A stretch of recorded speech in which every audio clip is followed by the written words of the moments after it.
Hello friends, I'm happy to serve as your tutor friend for the self-education platform. Come, let's learn and unlearn many things that will serve for a lifetime. In this video, let's just see what is the basics of cloud computing, why we need to go in for such a paradigm or a platform. As we all know, education matters and even more specifically, self-education matters a lot. Let's just start with what is cloud computing. The word cloud may be a little ambiguous to many of those who have not heard about this particular topic or this particular technology. In a simple layman term, I can explain this cloud as simply a network or an internet. That's all. So something through which we need to communicate to the other point, but that particular thing which acts as a paradigm or that which acts as a bridge between the sender and that of the receiver is nothing but our cloud. The cloud here refers to nothing but your network or the internet. So we can coin different words or terminologies for cloud computing. Many synonyms are also available for it. But in general, you can just think that something that is used to run to serve. That is the most important thing because it does a lot of services rather than just giving the technology or the product to the end user. Okay, so let's just start with what actually is this cloud computing model. It serves as an enabling ubiquitous means of technology. So anywhere, anytime access is available, that is called as ubiquitous. So our United States National Institute of Standards and Technology NIST has properly and officially defined what cloud computing is. It's nothing but an enabling technology that serves on-demand network access to a shared pool of configurable computing resources. For example, the networks, the servers, storage, application, whatever, everything it does. That's the most important thing about it. See, simple email, right? We all use Gmails, we know, any kind of email, web conferencing, the customer relationship management, CRM, they call it, everything runs on cloud.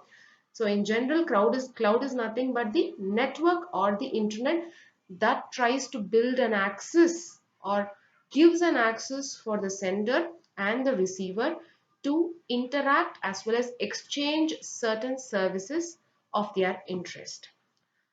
The next thing what we always think about is what may be the characteristics of this cloud. I just told that it is a network or internet.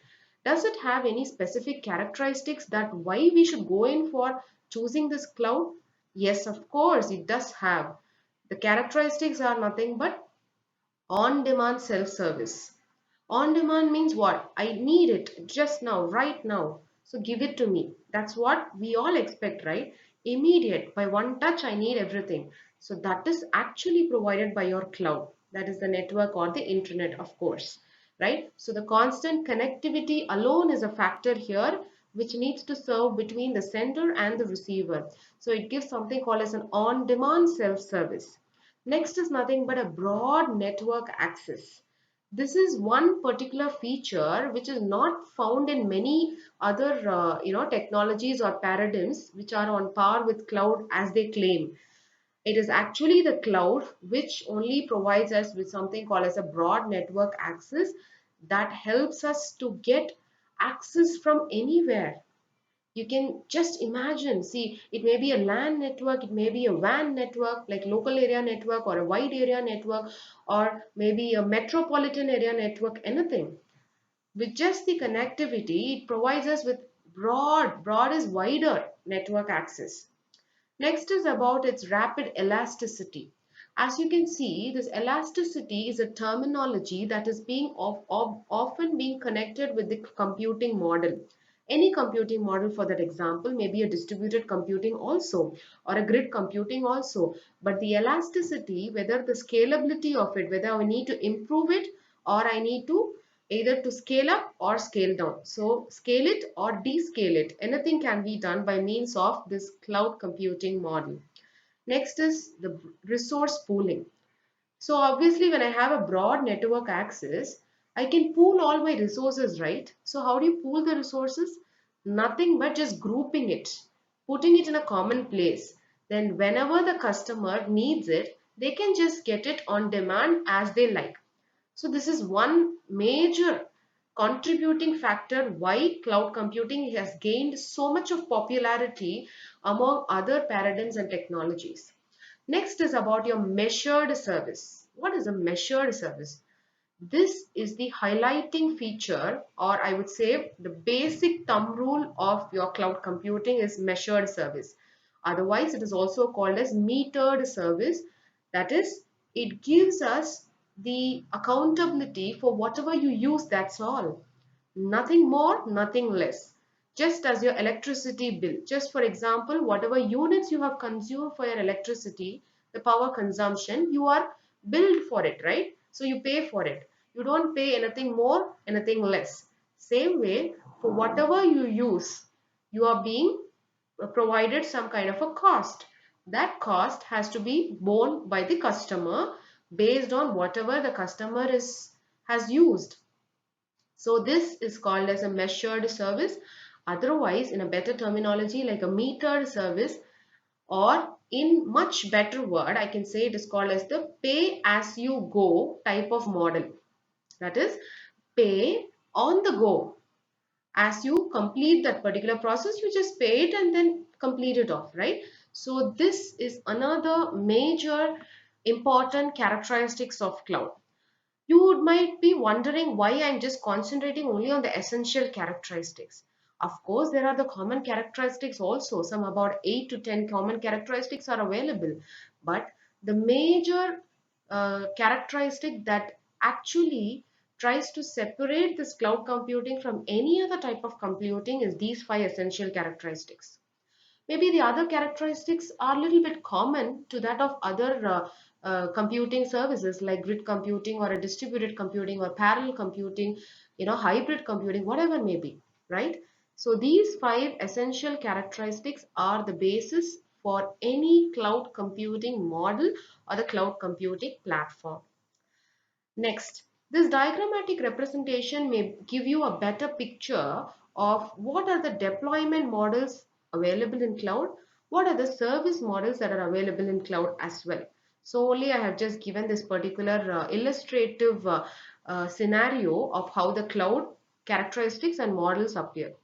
First and foremost is the deployment models. As you can just see, the hybrid clouds are the uppermost part of it. That is a combination of either of the private, the community or the public cloud put together will give you something called as a hybrid cloud, which is not quite often used. But a private cloud environment as well as a public cloud environment is the major things which are part and parcel of your cloud computing. So these are characterized as the deployment models. That is where you deploy it. Either you want to hold it in a private scenario or a place, or either you wanted to post it publicly. Like for example, let's just take for example the Instagram or the Twitter, the Facebook, even the YouTube, whatever it is. You want to go for public viewing for everybody when you upload a video or not, or you want to keep it as a private one, or you just want to share it with your community in the sense you may have a group of friends, right? So you can share it with them also. That is also possible with a community cloud, right? So it is you, that is you in a sense, we as the customer who decide what type of cloud computing models, that is deployment models, we opt for. If we are satisfied with that, then we just go on for the pricing of it, and then taking the resources out of it and all other things. Next is something called as a service model. You should know one particular factor when you're talking about cloud. Every time when we mention the word cloud, it's not just the network or the internet alone we are talking, but the services that they provide through this internet or the network we are going to talk. So everything is provided here as a service. Okay, nothing is, in a contract basis, or it not a permanent kind of thing. So everything is being provided to the end user or the customer. So only they are called as tenants. Okay, so if you just have a house, you are the owner of it. Just imagine and you just rent it out for someone, right? So they are called as tenants. The same way, the cloud service providers, CSP, they are called as the owners. They rent out the cloud services to customers like us, so we are called as tenants. So we just have to rent out these services from them on some payment basis. As I told, there is one metered service or the measured service, right? One of the characteristic. So based on that, you are going to rent out those services.